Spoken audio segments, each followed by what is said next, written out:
రామ్ రామ్ రామ్ రామ్. హరే కృష్ణ. హరే కృష్ణ అందరికి.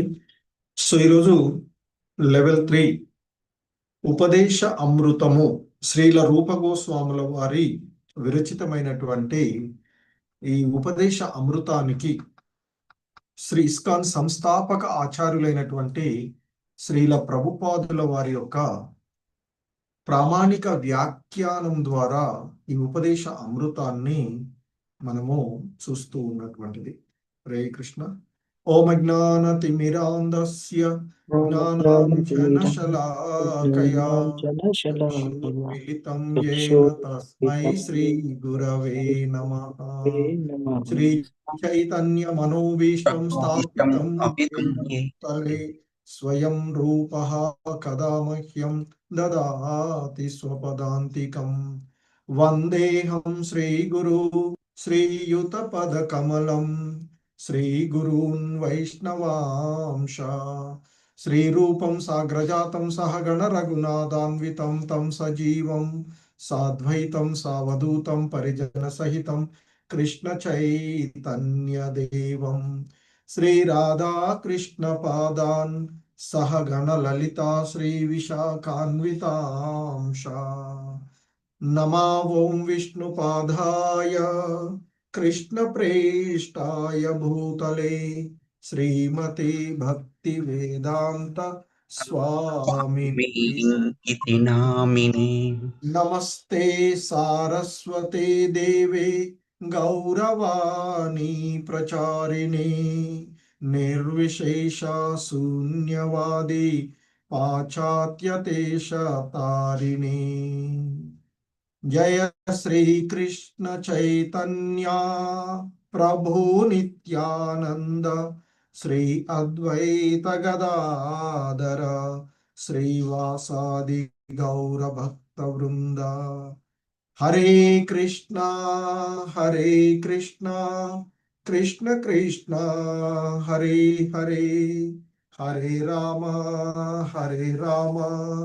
రామ రామ హరే హరే. హరే కృష్ణ. సో ఈ ఉపదేశ అమృతం, సో దీంట్లో మనకి ముఖ్యంగా మన మనసుని ఇంద్రియాలను నియంత్రించుకునేటువంటి విధానము, మన యొక్క యాటిట్యూడ్, అలాగే ఇస్కాన్ యొక్క ఉద్దేశ్యము, గురువు మరియు శిష్యుల మధ్య సంబంధము, అలాగే సాధు సంఘ భక్తులు, వివిధ రకాలైనటువంటి భక్తుల యొక్క స్వభావము, భక్తుల యొక్క గుణాలు అనేటువంటి అంశాలు, అలాగే భక్తిలో ఉండేటువంటి దశలు, అలాగే ఎలా భక్తిలో పురోభివృద్ధి చెందుతూ ఉన్నాము అనేటువంటి అంశాలు. సో ఇవి మనకి వివరించబడుతూ ఉన్నటువంటివి. సో ఈ క్రమంలో మనకి మరి ఆ రూప గోస్వాముల వారు ఇచ్చినటువంటి మొదటి శ్లోకమైనటువంటి, సో ముఖ్యంగా మనము నియంత్రించుకోవలసినటువంటి 6 అంశాలు. మాటల యొక్క నియంత్రణ, మాటలు, మనస్సు యొక్క కోరికలని, కోపాన్ని, నాలుకను, అలాగే ఉదరం, అలాగే జననావయాల యొక్క, సో ఈ 6టిని నియంత్రించుకోగలిగినటువంటి వాడే ధీరుడు అని, అతడే ప్రపంచమంతటా శిష్యులను ఏర్పరచుకోగలడు అనేటువంటిది. ఆ తదుపరి మనకి నిన్నటి 2వ బిందువైనటువంటి దాంట్లో చెప్పబడినటువంటి అంశాలు చూస్తే, అవసరానికి మించి తినడం కానీ, కూడబెట్టుకోవడం కానీ, కష్టతరమైనటువంటి విషయాల కొరకు ప్రయాసపడము, లౌకికమైనటువంటి గ్రామ్య విషయాలను గురించి అనవసరంగా మాట్లాడడము, శాస్త్ర విధి విధానాలను ఆధ్యాత్మికమైనటువంటి పురోగతి కొరకు కాక కేవలము నామమాత్రమైనటువంటి వాటిని పాటించడం, లేదా శాస్త్ర విధి విధానాలను తోసిపుచ్చి స్వతంత్రంగా తోచిన రీతిగా పనిచేయడము, కృష్ణ భక్తి భావనలో ఏమాత్రము అభిరుచి లేనటువంటి లౌకిక వ్యక్తుల యొక్క సాంగత్వము,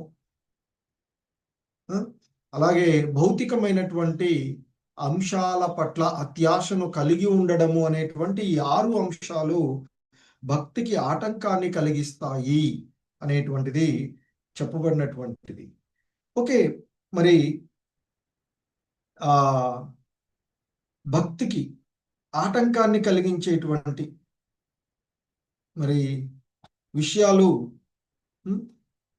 మరి చెప్పినప్పుడు మరి ఏది, ఎందుకంటే భక్తికి వినాశనం అంతకుముందేమో మనము నియంత్రించుకోవలసినటువంటి 6 అంశాలను మొదటి బిందువులో చెప్పినాక రెండవ బిందువులో మనకి చెప్పబడినటువంటివి ఒక 6 అంశాలను, అంటే భక్తిని నాశనం చేసేటువంటి 6 అంశాలను మరి తెలియచేసిన తదుపరి ఇక మరి మనకి సహజంగానే అంతకుముందు ఎలా నియంత్రణలో ఉండాలి అని చెప్పారు.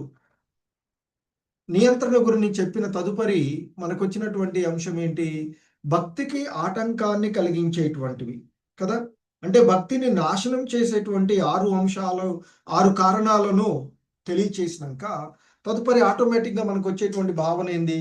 మరి ఎలా ఇవైతే భక్తిని ఆటంకం కలిగిస్తున్నాయి అనుకోండి, మరి భక్తిని ఏది పెంపొందిస్తాయి అనేటువంటిది ఇక్కడ మనకి ఈ మనకు సహజంగానే వచ్చేటువంటి మరి భక్తి ఎలా పెరుగుతుంది, భక్తికి ఏమి దోహదపడతాయి అనేటువంటి ఈ ప్రశ్నలకు మనకి రూపగోస్వాముల వారు ఈ శ్లోకం ద్వారా అద్భుతమైనటువంటి సమాధానాన్ని వారు మనకి ఇస్తూ ఉన్నటువంటిది చూస్తాం. సో ముఖ్యంగా ఈ శ్లోకాల్లో ఇక్కడ చెప్తూ ఉన్నటువంటి ఈ శ్లోకం ఉత్సాహాన్నిచ్చయా ధైర్యాత్, ఉత్సాహాన్ని నిశ్చయ ధైర్యాత్ తత్వకర్మ ప్రవర్తనాత్, తత్కర్మ తత్కర్మ ప్రవర్తనాత్ సంగత్యాగాత్ సతో వృత్తేః షడ్భిర్భక్తి ప్రసిద్ధ్యతి. షడ్భిర్భక్తి ప్రసిద్ధ్యతి అంటూ చెప్తున్నారు. సో అంటే ఈ శ్లోకంలో ముఖ్యంగా మరి భక్తిని వికసింపచేసేటువంటి, భక్తికి దోహదపడేటువంటి 6 అంశాలు చెప్తున్నారు. ఏంటి 6 అంశాలంటే ఉత్సాహాత్, నిశ్చయాత్, ధైర్యాత్, తర్వాత తత్వకర్మనాత్ ప్రవర్తనాత్, అలాగే సంగ త్యాగాత్ సతో వృత్తే అంటూ చెప్తూ ఉన్నటువంటి, అంటే ఇక్కడ ముఖ్యంగా ఉత్సాహంతో ఉండడం, ఉత్సాహంతో ఉండడం, నిశ్చయాత్ నిశ్చయంగా, ధైర్యాత్ ధైర్యము ఓర్పు, తత్ కర్మ అటువంటి ఆ కర్మలే, అట్లాంటివి భక్తికి అనుకూలమైనటువంటి కార్యాలు అని చెప్తున్నా. ప్రవర్తనాత్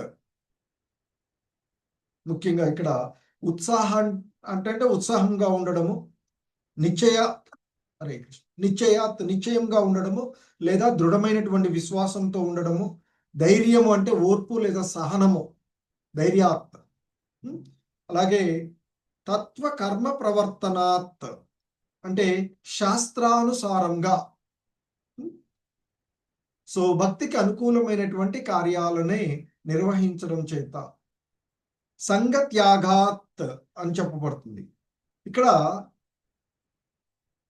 ఆ సంగత్యాగాత్ అనేటువంటిది అభక్తుల యొక్క సహచర్యాన్ని విడిచిపెట్టడము, అసత్సంగ త్యాగము అని చెప్తారు. సత్సంగ త్యాగాలు కావాలి మనకి, కానీ ఇక్కడ అసత్సంగ త్యాగాలు ఇక్కడ చెప్తున్నారు. అసత్సంగ త్యాగాన్ని చేయమని చెప్తూ ఉన్నారు. అలాగే ఇక మరి 6వది సతో వృత్తేః, సంగ త్యాగాత్ సతో వృత్తే అని చెప్పబడుతుంది. సతో వృత్తే అంటే సత్ అంటే సాధువులు అని చెప్తారు, ఆచార్యులు, సాధువులు ఆచార్యులు. సో వృత్తే వారి యొక్క అడుగుజాడలను అనుసరించడము, షడ్భిర్ భక్తి ప్రసిద్ధ్యతి. అలాంటి ఆ 6 ఆ భక్తి పురోగమనానికి లేదా విజయానికి దోహదపడతాయి అంటూ చెప్తూ ఉన్నటువంటిది. సో మనకి ఆ భక్తికి దోహదపడేటువంటి అంశాలను మనకి ముఖ్యంగా ఇక్కడ చెప్తూ ఉన్నటువంటి అంశాలు ఉత్సాహాత్. సో మరి ఆ ఎప్పుడు కూడా భక్తిలో అలసత్వము ఉండొద్దు, ఉత్సాహంతో ఉండాలి అని చెప్తారు. భక్తి ప్రేరణలో ఉండాలి అని చెప్తూ ఉంటుంటారు. ఎందుకంటే రేపు చేద్దాంలే, లేకపోతే తర్వాత చేద్దాంలే అనేటువంటి భావన భక్తికి ఆటంకం అవుతుంది అని చెప్తారు. ఎందుకంటే ఈ మరణము అనేటువంటి పరీక్ష మన జీవన విధానంలో మనకి ఎప్పుడు వస్తుందో తెలియదు. ఇవాళ ఇప్పుడు ఉన్నటువంటిది రేపు ఎలా ఉంటామో తెలియనటువంటి పరిస్థితి. అటువంటి మనము తర్వాత చేద్దాలని ఎప్పుడు కూడా పోస్ట్పోన్, ముఖ్యంగా ఆధ్యాత్మికమైనటువంటి విషయాలను గురించి. సో కాబట్టి మరి ఉత్సాహం అంటే అత్యుత్సాహం చూపించవద్దు, ఆడంబరం కోసం చేయొద్దని చెప్తారు. ఈ ఉత్సాహం అనేటువంటిది కృష్ణ చైతన్యాన్ని పురోభివృద్ధి చెందుకోవడానికి, మనలో ఉన్న అంతర్గతంగా సుప్తావస్థలో ఉన్నటువంటి చైతన్యాన్ని మేల్కొల్పడానికి కావలసిన ఉత్సాహం అని చెప్తారు.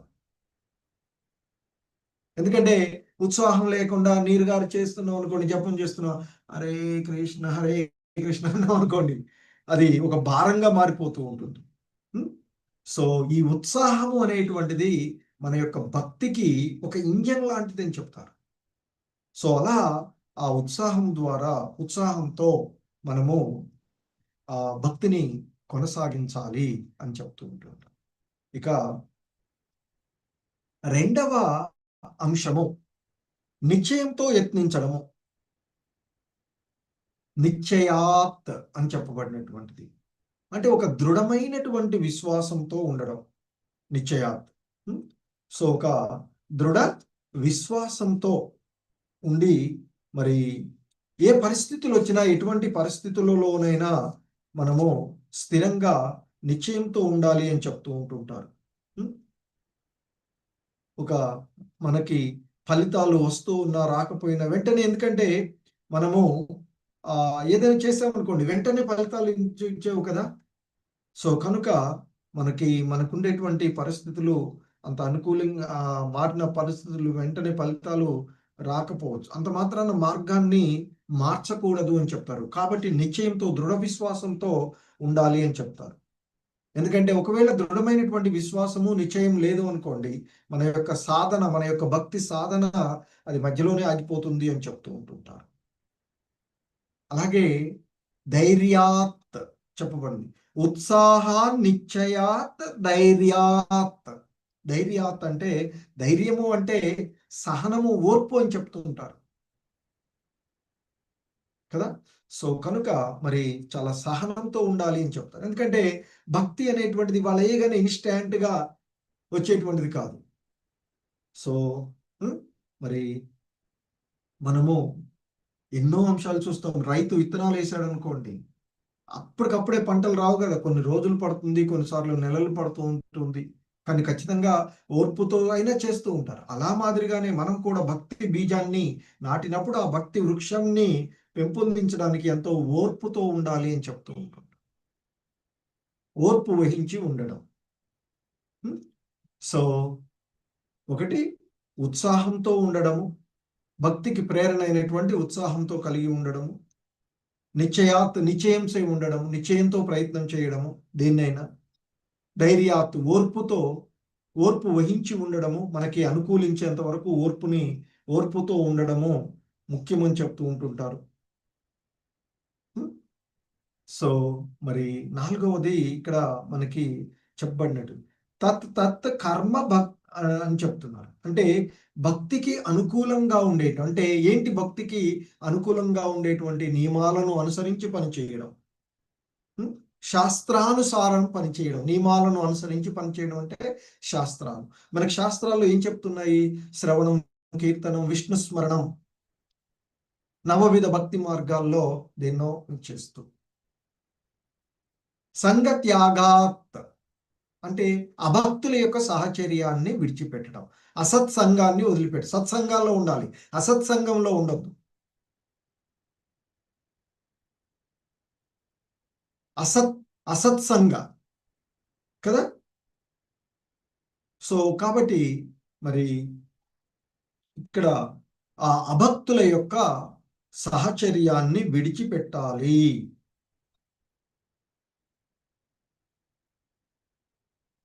ఇంకేమంటున్నారు? సత వృత్తేహే. పూర్వ సత అంటే ఇక్కడ ఆచార్యులు లేదా సాధువులు అనేటువంటి అర్థం వస్తుంది. సో ఎందుకంటే ఆ సతో వృత్తే సాధువుల యొక్క మార్గాన్ని, ఆచార్యుల యొక్క అడుగుజాడలను అనుసరించి మనము పనిచేయాలని చెప్తారు. వారి యొక్క మాటలు కాదు, ముఖ్యంగా వారి యొక్క జీవన విధానాన్ని. ఎందుకంటే ఆచార్యులు అనేటువంటి వాళ్ళు అనుభవపూర్వకంగా మనకి బోధించేటువంటి వాళ్ళు.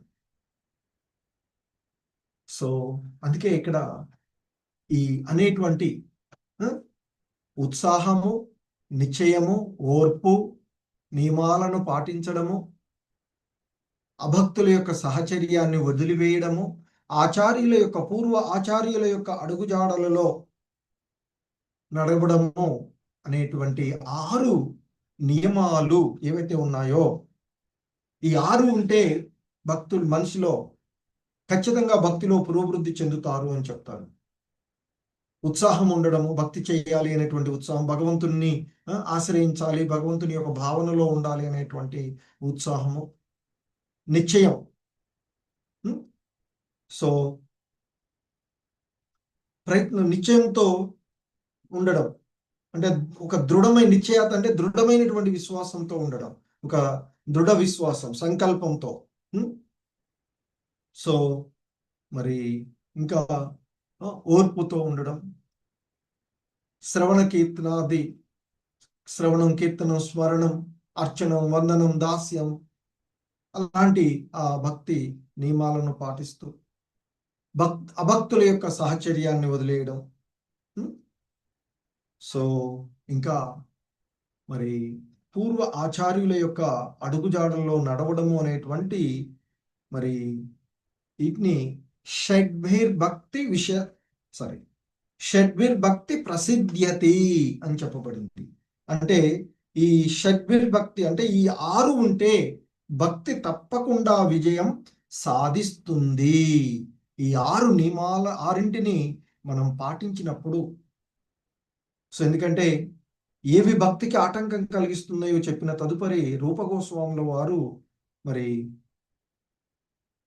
మరి ఆటంకం ఓకే, మరి ఏది ఉత్సాహాన్ని కలగజేస్తుంది, భక్తిలో ముందుకు వెళ్ళాలి అంటే ఏం చేయాలి, ఎలా ఉండాలి అనేటువంటి 6 కారణాలను ఆయన ఇక్కడ మనకి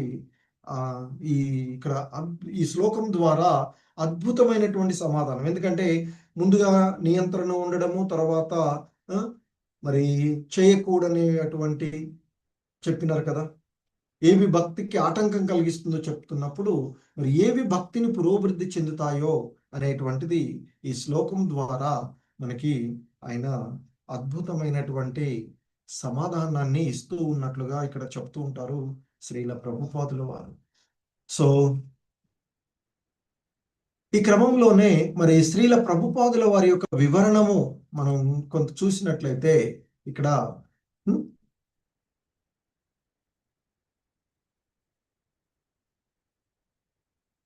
హరే కృష్ణ మాతాజీ స్క్రీన్ షాట్ చేయండి ఇది అటెండెన్స్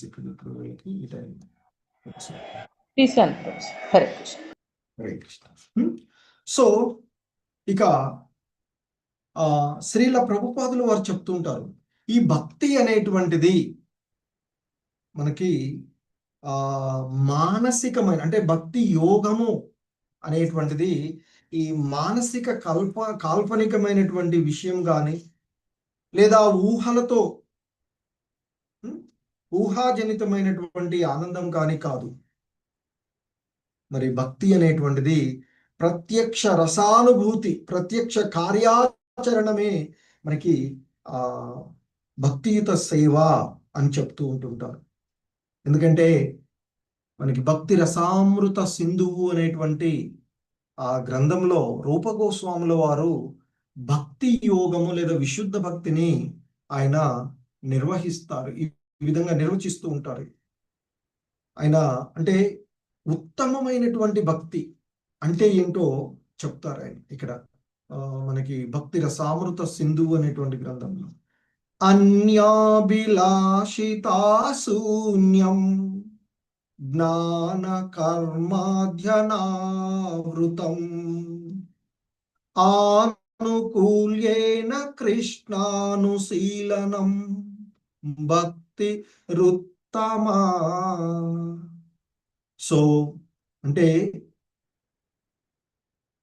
ఆ ఉత్తమ భక్తి అంటే విశుద్ధ భక్తి లేదా భక్తి యోగము అంటే దేవదేవుడైన శ్రీకృష్ణుని ఎడ విశుద్ధ భక్తియుత సేవ అంటే ఏంటో చెప్తున్నారు ఈ శ్లోకంలో.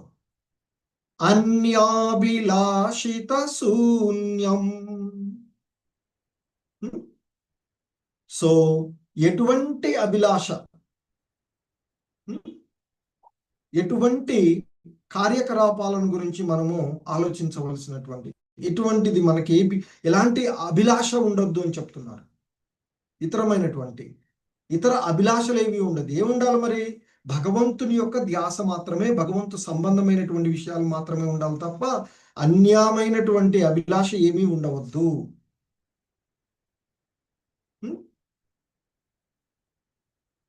జ్ఞాన కర్మాధ్యనావృతం ఆనుకూల్యేన కృష్ణానుశీలనం. ఆ భగవంతుడికి అనుకూలంగా సేవ చేయడము. మరి ఇక్కడ ఆ భగవంతునికి అనుకూలంగా సేవ చేయడం అనేటువంటి అది ఇతరమైనటువంటి కార్యాలు ఏది ఉండవద్దు అని చెప్తున్నారు. జ్ఞాన కర్మ ఆ స్వార్థపూరితమైనటువంటి కోరికలు ఏమి లేకుండా జ్ఞాన కర్మాధ్యనావృతం అన్యాభిలాషిత శూన్యం. ఇతరమైనటువంటి ఏ అభిలాష లేకుండా ఉండాలి. జ్ఞాన కర్మ ఆ కర్మ జ్ఞాన ఆ స్వార్థపూరితమైనటువంటి కోరికలు ఏవి లేకుండా ఉండాలి. అంతేకాదు భగవంతుడికి అనుకూలమైనటువంటి విషయాలను కృష్ణానుశీలనం, ఆనుకూల్యేన కృష్ణానుశీలనం. సో అది మనకి విశుద్ధ భక్తి లేదా భక్తి యోగము అని చెప్తారు. అంటే కృష్ణుడికి ఏది అనుకూలమో, కృష్ణుడికి ఏది ఇష్టమో, కృష్ణుడు ఏది ఆయనకి ఆనందాన్ని కలిగిస్తుందో దాన్ని చెయ్యాలి. అలా చేయగలరు. అంతేకాని అబ్బా ఇది చెయ్యాలంటే నాకు కష్టం అనిపిస్తుంది, ఇది నాకు చాలా ఇష్టం, అది కాదు కావాల్సిన. మనకి ఎటువంటి మన అభిలాషలు కాదు. భగవంతుడు మరి ఏం కోరుకుంటున్నాడు శాస్త్రాల్లో చెప్పబడుతుంది. సాక్షాత్ భగవంతుడి ద్వారానే ఇవ్వబడినటువంటి అవన్నీ మనకి పూర్వ ఆచార్యులు చెప్తూ ఉన్నారు. సో అందుకే పూర్వ ఆచార్యుల యొక్క అడుగుజాడలలో సో మరి ఆ భక్తి యోగము అంటే ఈ వ్యర్థమైనటువంటి లౌకికమైనటువంటి కలాపాలన్నింటికీ ముగింపు పలకడమే అని చెప్తారు. అందుకే అన్యాభిలాషిత శూన్యం జ్ఞాన కర్మాధ్యనావృతం. సో అజ్ఞాన కర్మ సంబంధమైనటువంటి విషయాలు లేకుండా, ఎటువంటి హేతువులు లేకుండా, ఎటువంటి అభిలాషలు లేకుండా ఉండడమే మరి అర్థవంతమైనటువంటి మరి భక్తి అని చెప్తారు. ఆ భక్తి గురించి మనకి భక్త ప్రహ్లాదుడు, శ్రీమద్ భాగవతంలో భక్త ప్రహ్లాదుడు చెప్పినటువంటి అంశాన్ని మనం ఇక్కడ గుర్తు చేసుకుంటే నవవిధ భక్తి మార్గాల గురించి చెప్తారు ఆయన. సో ఏంటంటే హరే కృష్ణ, నవవిధ భక్తి మార్గాల గురించి ఎవరికైనా ఏవైనా ఐడియా ఉందా? ఉంటే హ్యాండ్ రైజ్ చేయండి ఫస్ట్. శ్రవణం, కీర్తనం, విష్ణు స్మరణం, దాస్యం, అర్చనం, పాదసేవనం. హరే కృష్ణ. 9 ఆత్మ నివేదన, సాంఖ్యం,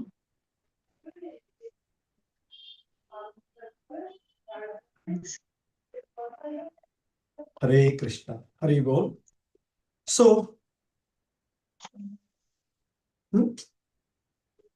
సో శ్రవణం అంటే ఆ భగవంతుని యొక్క మహిమలను గురించి వినడం, భగవంతుని యొక్క లీలలను ఆచార్యులు చెప్తూ ఉంటే వినడం, శ్రవణం చేయడం. అలాగే ఆ విన్నటువంటి గ్రంథాలలో చదివినటువంటి ఆ భగవంతుని యొక్క మహిమలను కీర్తించడం, శ్రవణం, కీర్తనం. రెండవది కీర్తనం. ఇక నిరంతరము భగవంతుని యొక్క ధ్యాస, భగవంతుని స్మరించుకుంటూ ఉండడం, స్మరణం. అలాగే ఆ పాద సేవనం, భగవంతుని పాదాలను ఆశ్రయించి పాద పద్మ సేవలు చేయడం. అలాగే అర్చనం, శ్రీ విగ్రహాలకు, ఆలయాలలో ప్రతిష్ఠించబడినటువంటి ఆ శ్రీ విగ్రహాలకు పూజ చేసేటువంటి విధానమే అర్చనము అని చెప్పబడుతూ ఉంటుంది. వందనం, భగవంతునికి నమస్కారాలు, భగవంతునికి ఆలయాల్లోకి వెళ్ళినప్పుడు కానీ అక్కడ మనకు కనిపించేటువంటి ఆ భగవంతునికి నమస్కారాలు చేయడం. అలాగే దాస్యం, ఆ భగవంతుని యొక్క సేవకుడుగా భగవంతునికి సేవలు చేయడం, హనుమంతుడిలాగా, లక్ష్మణుడిలాగా. స్నేహం, భగవంతుడితో స్నేహం చేయడం, స్నేహభావ భక్తి అని చెప్తారు. సాఖ్యభక్తి, సఖ్యభక్తిలో మనకి అర్జునుడు తీసుకోవచ్చు, సుధాముడు లాంటి వాళ్ళు. ఇక ఆత్మ నివేదనం, తనను తాను పూర్తిగా భగవంతునికి సమర్పించుకోవడం, లైక్ బలి చక్రవర్తి. సో ఆ విధంగా మనము 9 రకాలైనటువంటి అంశాలను, అంటే భక్తిలోకి చేసేటువంటి అంశాలను భక్త ప్రహ్లాదుడు చెప్పబడినటువంటి అంశాలు. మరి ఈ దివ్య జ్ఞాన సముపార్జనం అంటే ఈ భక్తియుత సేవలో మనకి శ్రవణము, నవవిధ మార్గాలలో శ్రవణము తొలిమెట్టు అని చెప్తూ ఉంటుంటారు. అయితే ఈ శ్రవణం చేయడం అనేటువంటిది ఎవరి దగ్గర పడితే వాళ్ళ దగ్గర బాగా చేయొద్దు. ఎందుకంటే అభక్తుల నోటి ద్వారా వింటే అది మనకి ఏ విధమైనటువంటి ఆధ్యాత్మిక పురోభివృద్ధికి దోహదపడదు అని చెప్తారు. ఎందుకంటే భగవద్గీతలో చెప్తారు మనకి శ్రీకృష్ణ భగవానులు వారు, తద్వితి ప్రణిపాతేన పరిప్రశ్నేన సేవయా ఉపదేక్షంతి తే జ్ఞానం జ్ఞాని న తత్వదర్శిన అంటూ చెప్తారు.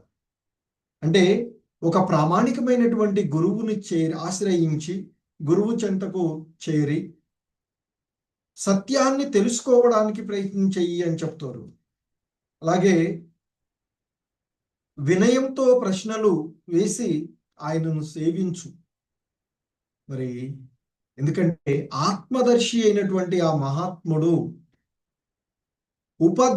ఉపదేక్ష్యంతి తే జ్ఞానం, నీకు జ్ఞానబోధన చేయగలడు. ఎందుకంటే జ్ఞానిన తత్వదర్శిన, జ్ఞానిన తత్వదర్శిన అంటూ చెప్తున్నారు. ఎందుకంటే అతడు ఆత్మానుభూతి పొందినటువంటి వాడు, ఆత్మదర్శి అయినటువంటి మహాత్ములు నీకు జ్ఞానబోధన చేయగలరు అర్జున అంటూ చెప్తారు. సో మరి ఆ విధంగా మనకి ఆ గురువు మరియు కృష్ణుల కరుణ వలనే భక్తి బీజలతం మనకి ఏర్పడుతుంది అని చెప్తూ ఉంటారు. మనకి అది చైతన్య చరితామృతం మధ్యలీలలో వస్తూ ఉంటుంటుంది. సో మరి మనము ఉత్సాహంతో, ఎందుకంటే ఇంతకుముందు చెప్పుకున్నట్లుగా ఆ భగవంతుని యొక్క ధామానికి, ఎందుకంటే మన యొక్క నిజమైనటువంటి ఆవాసము భగవద్ధామం, భగవంతుని యొక్క ధామం. మనం ఉన్నటువంటిది ఇది మార్పు చెందడానికి, ఒక సాధారణమైనటువంటి భౌతిక ప్రపంచంలో సాధారణ జనజీవన విషయము, అలాగే నేర నిరోధక శాఖ ఎలాగైతే రెండు వేరువేరుగా ఉన్నాయో, ఆధ్యాత్మిక లోకము, భౌతిక లోకం, ఈ భౌతిక లోకం అనేటువంటిది మనలో మార్పులు చెందడానికి, మనకి శిక్షణ పొందడానికి ఏర్పాటు చేయబడినటువంటిది. కానీ శిక్షణ పొందడానికి ఏర్పాటు చేయబడినటువంటి ఇక్కడికి వచ్చి ఇక్కడే మనం ఏదో ఈ ప్రకృతి పైన ఆధిపత్యం చెలాయించాలి, నేనే భోగించాలి అనేటువంటి భావనలో ఒకడు జైలుకు వెళ్ళి ఆ జైల్లోనే సౌకర్యాలను పెట్టుకున్నట్టు, అంతేగాని జైల్లో నుంచి బయటపడాలని కాదు. ఏం చేస్తున్నాం మనం ఈ బద్ధ జీవనంలో? ఆ జైల్లోనే మంచి ఫుడ్ దొరికితే బాగు, లేదా ఒక పరుపు ఇచ్చే బాగు, నేల మీద పడుకోబెట్టే బదులుగా చల్లటి ఏసీ పెడితే బాగా, అలా ఆలోచిస్తున్నాం తప్ప అసలు ఎందుకున్నాం ఈడ మనము? ఎందుకు ఉండాలి? ఇది కాదు కదా మన వాస్తవికమైనటువంటి ప్రదేశం, ఇది కాదు కదా మన ఒరిజినల్ ఇది అనే భావన రావట్లేదు మనకి. అక్కడికి వెళ్ళి అక్కడే అన్ని కావాలి. అలాగే భౌతిక జగత్తులోకి వచ్చినటువంటి మనము మన యొక్క నిజమైనటువంటి స్థితిని మర్చిపోయి మాయా ప్రభావంతో సో ఇక్కడ ఉంటూ ఉన్నాం. సో కనుక మరి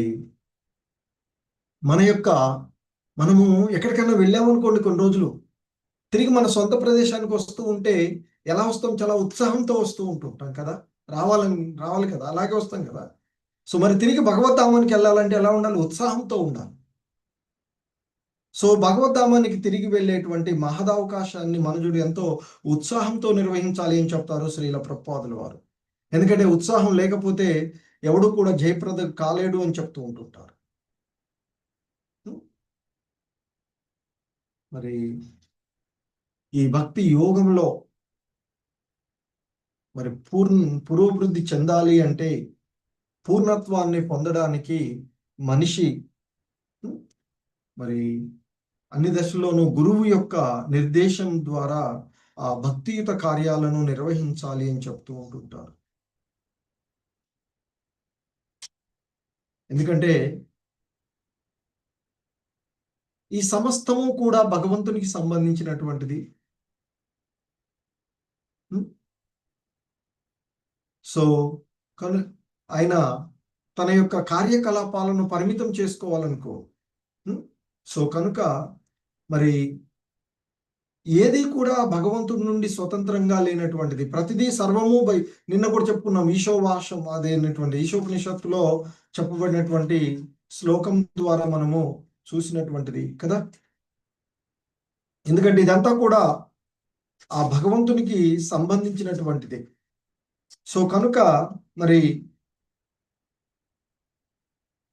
దీన్ని సకల జీవుల సంక్షేమం కోసం ఉపయోగించుకోవాలి అని చెప్పబడుతూ ఉంటుంది. ఎందుకంటే ఈ విశ్వంలో ఉన్నటువంటి చేతనమైనవైనా అచేతనమైనవైనా సమస్తము భగవంతుని చేతనే నియమించబడేటువంటివి. అందుకే ఆయన భగవద్గీతలో చెప్తారు, మయా తతమిదం సర్వం జగద్ అవ్యక్తమూర్తినా మత్స్థాని సర్వభూతాని నచాహం తేష్వస్థిత అంటూ చెప్తున్నది. ఓ అర్జున, ఈ సమస్త జగత్తు నా అవ్యక్త రూపంలో ఆవరించబడి ఉన్నది. అంటే అవ్యక్త రూపంలో నాచే ఆవరించబడి ఉన్నది. జీవులన్నీ నాలోనే ఉన్నాయి, కానీ నేను వాటిలో లేను అని చెప్తారు. సో కనుకనే ఒక ప్రామాణికమైనటువంటి ఆచార్యుని నిర్దేశంలో మనిషి ఆ కృష్ణ సేవకు సానుకూలంగా పనిచేయాలి అని చెప్తూ ఉంటుంటారు. ఎందుకంటే సమస్తము ఆ భగవంతుని యొక్క శక్తితోనే ఉంది అని చెప్తారు. మరి ఆ కృష్ణ భక్తి భావనను తెలివితో చేసేటువంటి ప్రయత్నం ఉత్సాహము అనబడుతుంది అని చెప్తారు. సో మరి ఇంకా ఓర్పు, ఎందుకంటే ఈ భక్తి విధానాల్లో ఓర్పు చాలా అవసరం అని చెప్తూ ఉంటుంటారు. ఆ ఓర్పుతో ఉన్నప్పుడే మనము సఫలం కాగలము అని చెప్తూ ఉంటుంటారు. ముఖ్యంగా కృష్ణ చైతన్యంలో నిమగ్నమయ్యేటువంటి వాళ్ళు ఓర్పు లేకుండా, ఓర్పు లేని వాళ్ళుగా ఉండరాదు అని చెప్తూ ఉంటారు.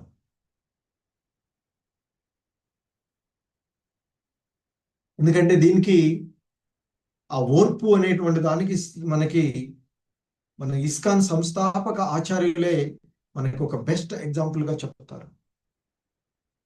ఈ ఇస్కాన్ సంస్థను ఆయన అమెరికాకు వెళ్ళి ఆ కార్గో షిప్ లో వెళ్ళి అక్కడికి వెళ్ళి ప్రారంభించినటువంటి సందర్భంలో ఆయనకి ఎటువంటి ప్రోత్సాహం లేదు, చాలా ఇబ్బందులే ఆటంకాలే ఎదురైనవి. మరి ఆయన ఎంతో ఓర్పుతో, ఉత్సాహంతో, దృఢ నిశ్చయంతో మరి ప్రయత్నం చేశారు ఆయన. ఆ ప్రయత్నంలో ఆయన సక్సెస్ అయి ప్రపంచ వ్యాప్తంగా కృష్ణ చైతన్యాన్ని ఇవాళ ప్రపంచ వ్యాప్తంగా ఇస్కాన్ సంస్థలు స్థాపించబడి ప్రపంచం నలుమూలల నుండి ఆయన యొక్క శిష్యులుగా ఉంది. సో మరి ఈ కృష్ణ చైతన్య ఉద్యమం ఎంతో జయప్రదంగా నిర్వహించబడుతుంది అంటే ఓర్పు, నిశ్చయము, ఉత్సాహము. ఎందుకంటే ఆయన వెళ్తూ ఉంటే 2 సార్లు గుండెపోట్లు కూడా వచ్చాయని చెప్తూ ఉంటుంటారు. అయినా ఆయన ఎక్కడ డీలా చెడ్ల ఉత్సాహంతోనే, నిశ్చయంతోనే, దృఢ విశ్వాసంతోనే, ఓర్పుతోనే మరి ప్రయత్నం చేశారు ఈ భక్తియుతమైనటువంటి విధానానికి. సో కనుకనే మరి మనకి అలాగే అసత్సంగ త్యాగం. సాధారణంగా మనకి చైతన్య మహాప్రభులు వారు చెప్పినటువంటి విషయాన్ని ఇక్కడ నరోత్తమ దాస ఠాకూర్ వారు చెప్తారు.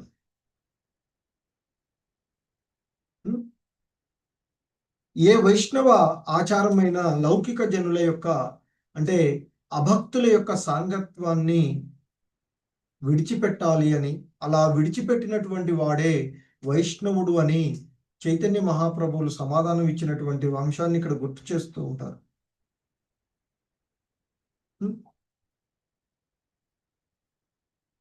అలాగే విశుద్ధ భక్తులు ఎప్పుడూ కూడా మనకి గోస్వాములు షడ్ గోస్వాములైనటువంటి రూప గోస్వామి, సనాతన గోస్వామి, జీవ గోస్వామి, రఘునాథ దాస గోస్వామి, రఘునాథ భట్ట గోస్వామి, జీవ గోస్వామి, మరి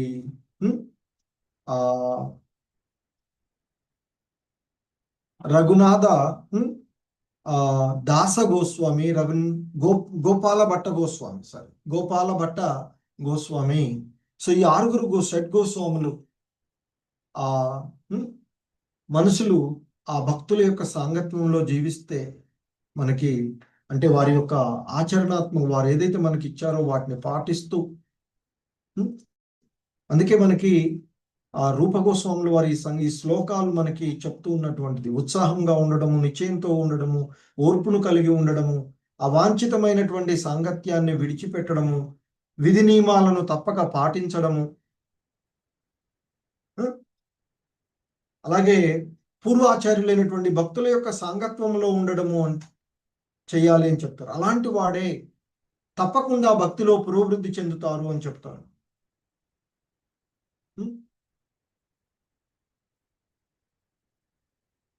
సో అదే మనకి ఇంకా ఇక్కడ తాత్విక కల్పన ద్వారా లేదా జ్ఞాన సాధన ద్వారా లేదా సకామ కర్మల ద్వారా లేదా లౌకికమైనటువంటి సంపత్తులను కూడబెట్టడం ద్వారా యోగ సిద్ధి వాంఛ వంటి ఆ భక్తి యోగ నియమాలకు ఇవన్నీ కూడా భక్తి యోగ నియమాలకు విరుద్ధమైనవి అని చెప్తారు. సో మరి మనిషి అటువంటి తాత్కాలికమైనటువంటి కర్మల పట్ల విముఖతుడై ఉండాలి. సో తన ధ్యాసంతా కూడా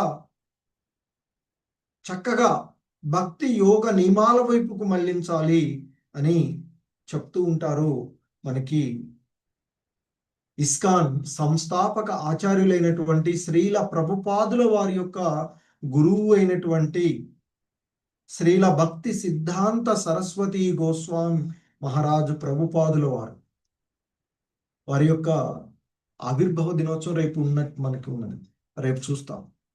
సో అందుకే మనకి భగవద్గీతలో చెప్పబడుతుంది, సకల జీవులకు ఏది రాత్రియో అది ఆత్మ నిగ్రహం కలవానికి మేల్కొని ఉండు సమయము. సర్వజీవులు మేల్కొని ఉండు సమయం ఏదైతే ఉందో అది అంతర్ముఖుడైనటువంటి మునికి రాత్రి సమయము అని చెప్తారు.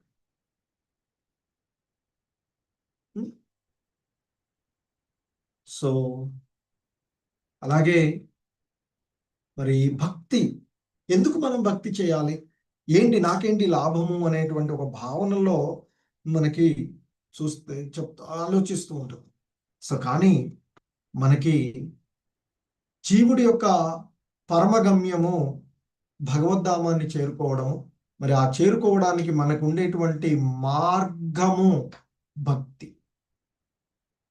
మరి అది లేకుండా మరి ఏమీ ఉండదు అని చెప్తారు. ఎందుకంటే మనకి భగవద్గీతలోనే ఇంకా చెప్తారు శ్రీకృష్ణ భగవానుల వారు, కౌంతేయ ప్రతిజానీహి నమే భక్త ప్రణశ్యతి. ఓ కౌంతేయ, నా భక్తుడెన్నడూ నశింపడని ధైర్యంగా ప్రకటించు.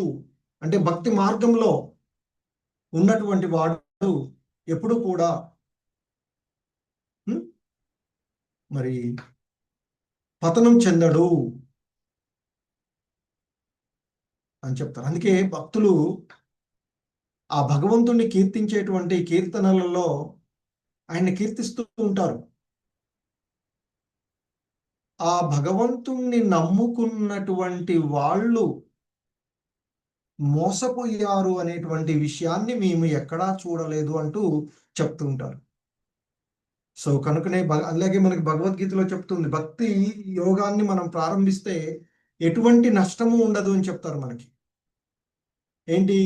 నేహాభి క్రమనాశోస్తి ప్రత్యావాయో న విద్యతే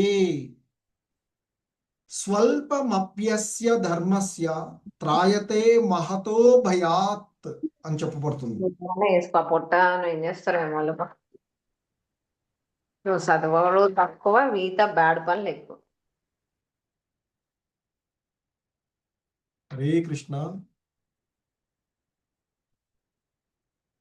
సో ఈ భక్తి గురించి చెప్తూ భగవద్గీతలో శ్రీకృష్ణ భగవానుల వారు 2వ అధ్యాయంలోని 40వ శ్లోకంలో చెప్తారు, నేహాభి క్రమనాశోస్తి.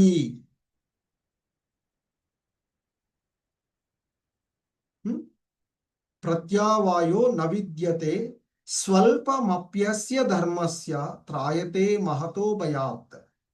ఈ ప్రయత్నంలో నష్టం కానీ హాని కానీ లేదు అని చెప్తారు. ఈ మార్గంలో స్వల్పమైనటువంటి పురోగతి అయినా, అంటే భక్తిలో ఏమాత్రం ప్రయత్నం చేసినా, కొద్దిగా చేసినా మహత్తరమైనటువంటి ఘోరమైనటువంటి భయాల నుండి మనిషిని అది రక్షిస్తుంది అని చెప్తారు.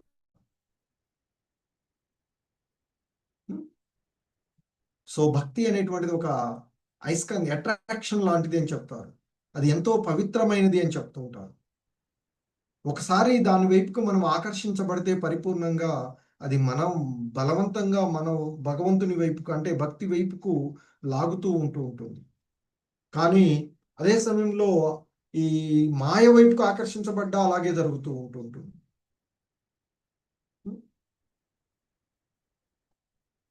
సో కనుకనే మనకి ఇంకా భగవద్గీతలో చెప్తూ ఉంటుంటారు. ఎందుకంటే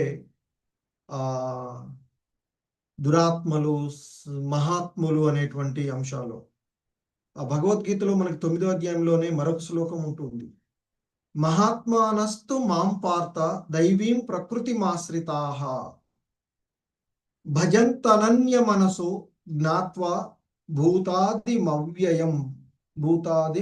అవ్యయం అంటూ చెప్పబడుతుంది. ఇక్కడ ఎందుకంటే ఆ భక్తి యోగ విధానాలలో భక్తిలో పురోభివృద్ధి చెందినటువంటి మహాత్ములను గురించి చెప్తూ ఉన్నారు. అంతేగాని నామమాత్ర జ్ఞాని లేదా యోగి లేదా కర్మిష్ఠు వంటి వాళ్ళ గురించి కాదు. ఇక్కడ మహాత్మానస్తు మాం పార్త, ఓ పృతకుమారా, పార్త ఓ పృతకుమారా, మహాత్మానస్తు భ్రాంతి రహితులైనటువంటి మహాత్ములు మాత్రము